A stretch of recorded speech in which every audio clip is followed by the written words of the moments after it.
All right guys, welcome back ceramic students. Mrs. New here. This is the third and final video about the mask project.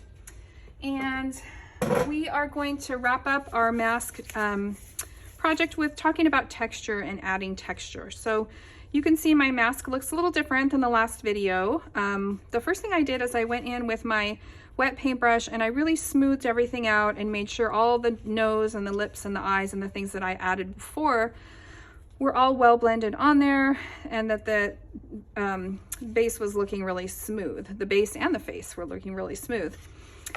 So I've been talking about this picture that I've kind of been working off of, or these pictures.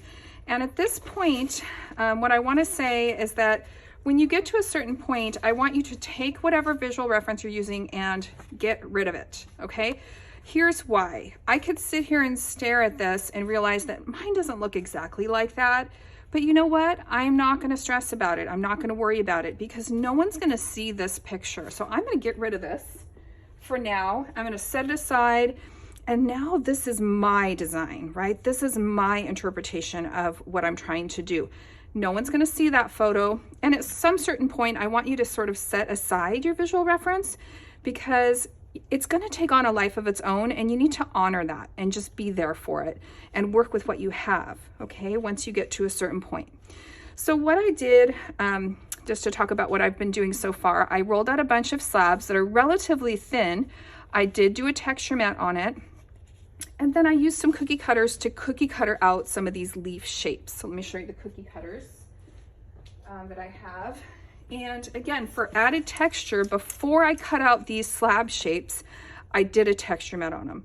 And then I've placed them around. I haven't quite attached them all yet because I was working on how I wanted it to be placed. But what I want to tell you is that remember the slab underneath here that I kept? Look at what a great base that's going to be so that my mask can extend out past this oval shape, right?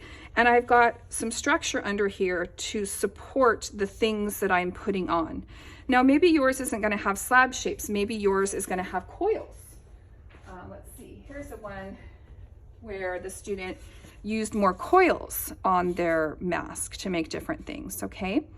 After you sort of either add your slabs or your coils, which is another way to add texture, let's talk about, carving and pressing in texture.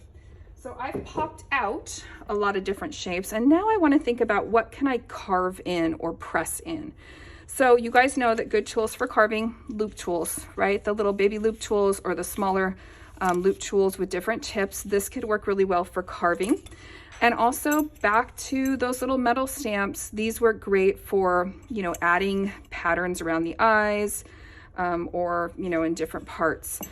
And you guys, the forehead right here is a really good opportunity to do some of this design work. So if you're not sure what to do and you've got a face in front of you, put something up here on the top, make something interesting. So for mine, I realized I don't have any like eyebrows, truly. I have these little leaves, but I don't have any eyebrows.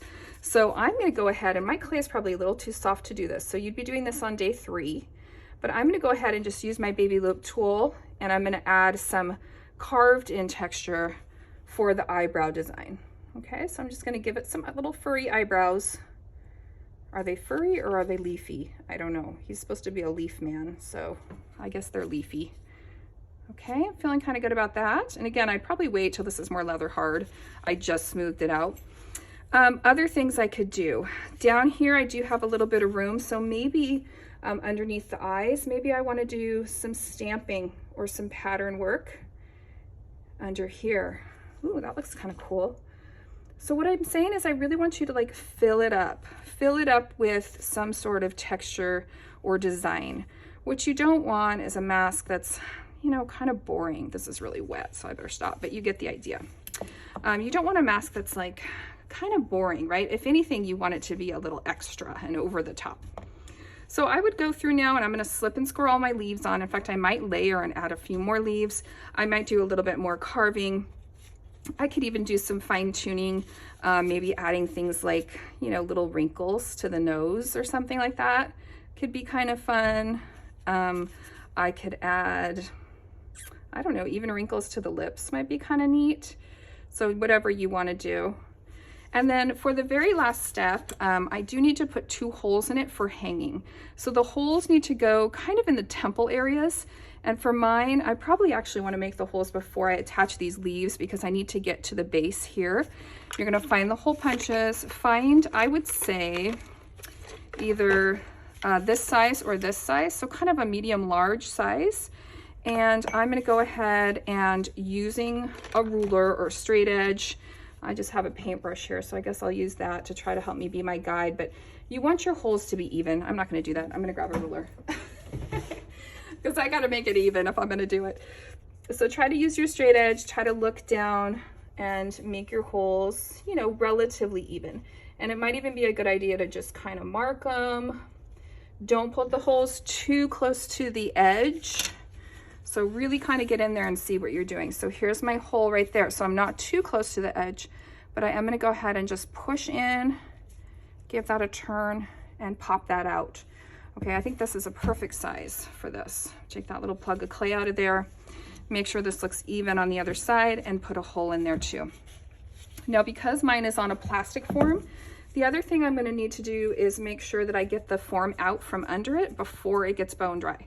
So mine's really wet right now. So what I might want to do is put it in a bag, no wet paper towel, let it get leather hard. And then when I feel like I can pull this up and off of the plastic form without losing its shape when it's more dry, then I'm going to take the plastic form out from underneath it and put it on the greenwash shelf, just right on the same board. I really hope you guys like this project. I feel like it's so fun. It's kind of fun to have your pottery like looking back at you and to create these faces. Get creative with this, look up some pictures, get inspired. I'm so excited to see what you guys come up with. Have a great day. Thanks. Bye.